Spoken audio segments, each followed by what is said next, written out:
এবার কে কোরআন যে বুঝে না সে নেতা হওয়ার যোগ্য না। বলেন কোরআন যে পড়তে পারে না সে নেতা হওয়ার যোগ্য না।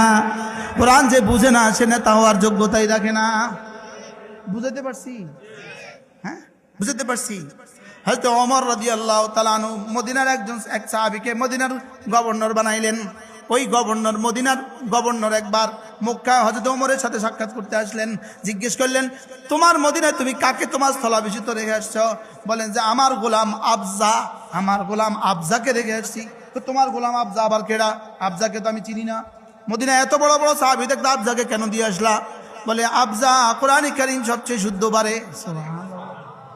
এবার হযরত ওমর বলেন, হ্যাঁ হ্যাঁ হ্যাঁ, এটাকেই তো রাসূল বলেছেন, ইন্না হাযাল কুরআন ইয়ারফাউ বিহি আকওয়ামা ওয়া ইয়াদাউ বিহি আখারিন। এটাকেই তো হযরত ওমর বলেছেন, এটা কোরআন। কোরআন এক জাতিকে দামি বানায়, আরেক জাতিকে বেদামি বানায়। বলেন কোরআন ছাড়া নেতা নেতা হইতেই পারে না। বুঝি কন। হ্যাঁ, এখন আমাদের নেতা যত বড়, বিসমিল্লাহ তত গলত।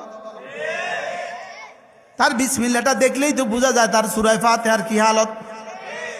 আর সূরা ফাতিহা যদি এই হালত হয়, এ আবার বাংলাদেশের আইন বানাবে কেমনি? এটা আবার আইন বানাবে কেমনি? শুকর আদায় করেন যে এই শব্দগুলো বলার মতো স্বাধীনতা এতটুকু এখনো আমাদের আছে। এই জন্যই শুকর আদায় করা দরকার। এতটুকু তো বলতে পারছি কমপক্ষে, যদি এটাও বলতে না পারতাম কি ভাই? তাহলে যার বিসমিল্লাহ গলত সে আবার নেতা হয় কেমনে? যার বিসমিল্লাহ শুদ্ধ করতে পারলো না সে জাতিকে শুদ্ধ করবে কেমনে? বুঝেন নাই কথা? যে বিসমিল্লাহটা শুদ্ধ করতে পারে নাই সে জাতিকে শুদ্ধ করবে কিভাবে? আমার সামনে আর 15 মিনিট সময় নেই, আমি কিতাব। এই জন্য আমাদের খতিব, বাইতুল মুকাররমের খতিব হযরত মাওলানা আব্দুল মালিক হাফিজাহুল্লাহ তাআলা, তিনি একটা উদ্যোগ গ্রহণ করেছেন। এ জাতির প্রতিটা বাচ্চাকে কি করে দিন শেখানো যায়, এ জাতির প্রতিটা মানুষকে কি করে দিন শেখানো যায়। আমরা আগে বলতাম, আমিও ওয়াজ করছি, আমি তো বোকা, আমি আগে ওয়াজ করতাম 2টা ছেলে হলে একটাকে মাদ্রাসা দিবেন।